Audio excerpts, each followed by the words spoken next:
Hello friends, जय जगन्नाथ। आज मु अंडा तरकारी करुँची। आज अंडा आलू टमाटो हल्दी लुण पकईकि कड़कार बसईदेली। बसई दे सारापर सिझापी छाड़देली। आउ सिझापी छाड़ी सारापर ये पियाज रसुण बाटिकी लंका अदा बाटिकी मसला करदेनी। करदे बेले अंडा सिझी जाइला। अंडा को काढ़ीदेनी।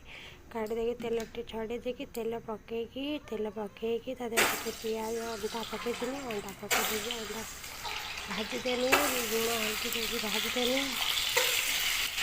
तरे भाजीदे कहीं कड़ीपारे लदेकी गैस लदेकी खड़े लुण हल्दी देकी भाजीदे। भाजी आसला सब काढ़ीदेवी। काढ़ी टे तेल पकईकी तेल पकई गरम हो सारापर टे पियाज पकईबे तम अनुसार प्रकार अनुसार पियाज पकईबे। पियाज टे कलर ब्राउन कलर हो जापर देखिपे मुझा कर ब्राउन कलर हो देखुए अंडा काढ़ी देती।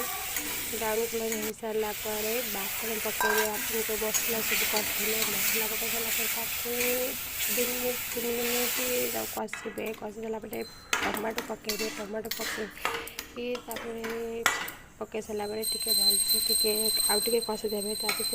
पुणी लुण आउ हल्दी लंका आउ गरम मसला आपण अनुसार मसला पकईबे। पकई सारापर देखिपारे मुझा पकाऊँ